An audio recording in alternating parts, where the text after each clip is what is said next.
प्यारे भाइयों तथा बहनों, जब कभी भी हम लोग रेलवे स्टेशन, बस स्टेशन या अपने घर में किसी का इंतजार करते हैं और जब वह आ जाता है तो हम आनंदित हो जाते हैं। आज हम लोग आगमन काल में प्रवेश कर रहे हैं। आगमन काल 4 हफ्तों का होता है।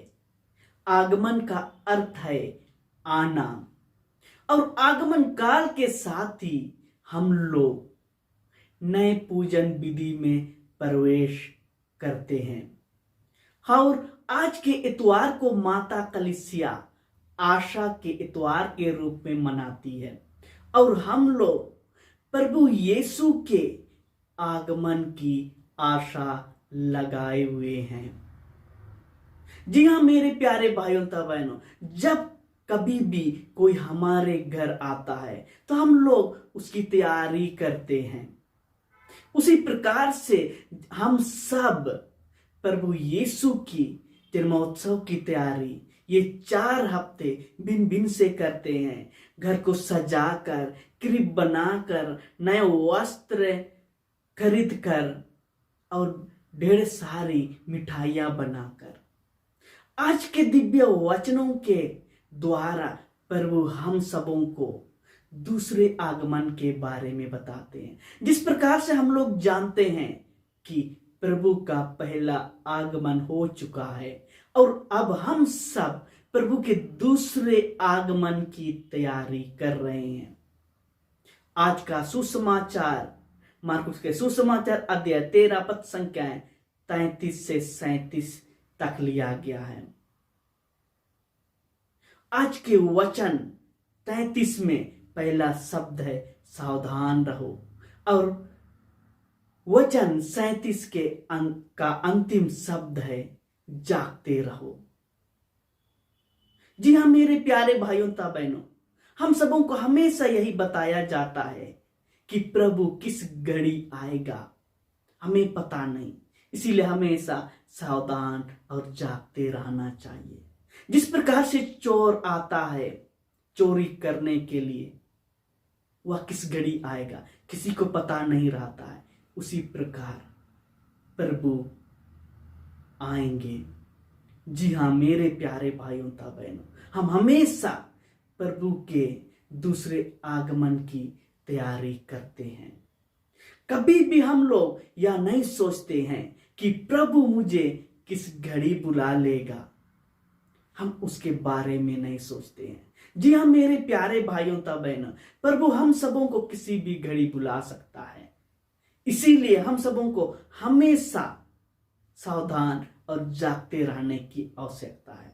जब हम लोग अपने आप में मनन चिंतन करते हैं कि मैं किस प्रकार से सावधान रह सकता हूं, हमें अपने आप से कुछ सवाल पूछने की आवश्यकता है। प्रभु ने जो कार्य मुझे सौंपा है, मेरा बुलावा क्या है, मैं अपने कार्य को किस प्रकार से कर रहा हूं, जो कार्य मुझे सौंपा गया है उसको मैं कैसे कर रहा हूं, और अभी मैं क्या कर रहा हूं।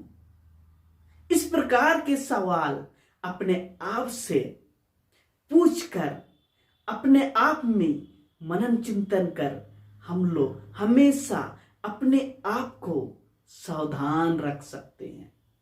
और जब हम लोग जागते रहने के बारे में सोचते हैं तो हम लोग अपने आप को किस प्रकार हमेशा जगाए रख सकते हैं, इसके लिए भी हमें अपने आप से कुछ सवाल पूछने की आवश्यकता है।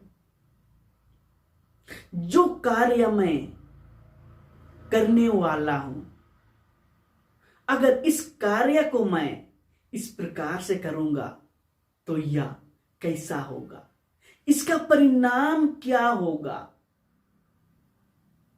मेरा व्यवहार कैसा है, अगर मैं इस प्रकार से व्यवहार करूंगा तो दूसरों पर क्या प्रभाव पड़ेगा, जो शब्द मैं उपयोग कर रहा हूं उसका असर अगले व्यक्ति पर किस प्रकार का होगा।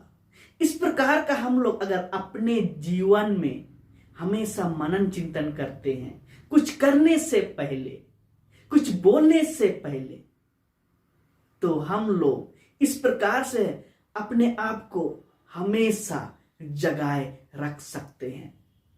तो क्रिस्त में मेरे प्यारे भाइयों तथा बहनों, इस आगमन काल की तैयारी कर रहे हैं, तो हम लोग हमेशा अपने आप को तैयार रखें कि प्रभु किस घड़ी आएगा। हम अपने आप को हमेशा तैयार और जगाए रखें कि प्रभु हमें किस घड़ी बुलाएगा।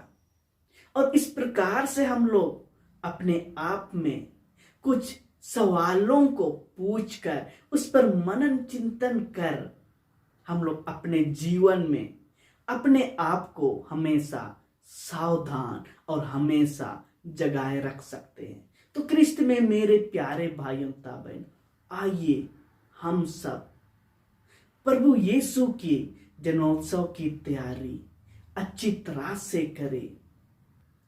केवल बाहरी रूप से ही नहीं, बल्कि आध्यात्मिक रूप से भी अपने आप को तैयार करें, ताकि जब प्रभु आएगा तो हम हमेशा जागते रहें और प्रभु हमें जागते हुए पाएं। सबों को जय यीशु।